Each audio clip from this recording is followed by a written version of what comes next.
धुळे जिल्ह्यातील शिंदखेडा तालुक्यातील बाबळे गावात महसूल दप्तरातील कागदपत्रांवर थेट व्हाईटनरचा वापर करून जमिनीची बेकायदेशीर विक्री केल्याचा धक्कादायक प्रकार उघडकीस आला आहे.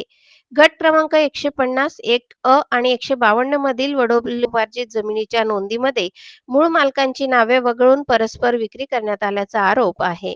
या प्रकरणी रामदास ठाकरे व त्यांच्या कुटुंबियांनी निवासी उपजिल्हाधिकारी शरद पवार यांच्याकडे निवेदन सादर केले. आदिवासी असून यांना भूमिहीन करून टाकले आणि शासनाच्या नियमानुसार कुठल्याही आदिवासीच्या नावावर जर भूमिहीन करताच येत नाही तरी भूमिहीन करून टाकलं त्यांना.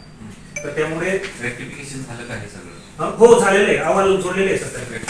हो अहवाल जोडलेला आहे. आता फेरफार नोंद क्रमांक 1337 आणि 1352 अंतर्गत मालकांच्या सह्या नसताना तसेच कोणतीही शहानिशा न करता बनावट कागदपत्रांच्या आधारे जमीन हस्तांतरण करण्यात आले असल्याचे नमूद करण्यात आले आहे.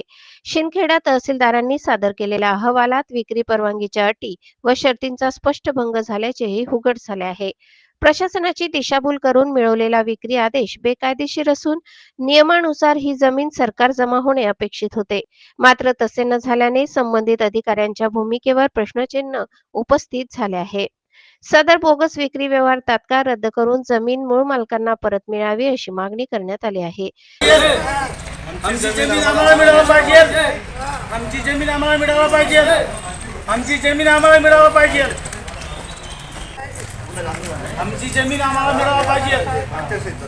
आमची जमीन आम्हाला मिळायला पाहिजे. आमची जमीन आम्हाला मिळायला पाहिजे. आमची जमीन आम्हाला मिळायला पाहिजे. तसेच शासकीय कार्यालयाची फसवणूक करणाऱ्या खरेदीदार, अर्जदार व संबंधित दोषींवर फौजदारी गुन्हे दाखल करावेत अशी ठाम मागणी ठाकरे कुटुंबियांसह ॲडव्होकेट संदीप पाटील, राजू भिल व रायबा ठाकरे यांनी केली आहे.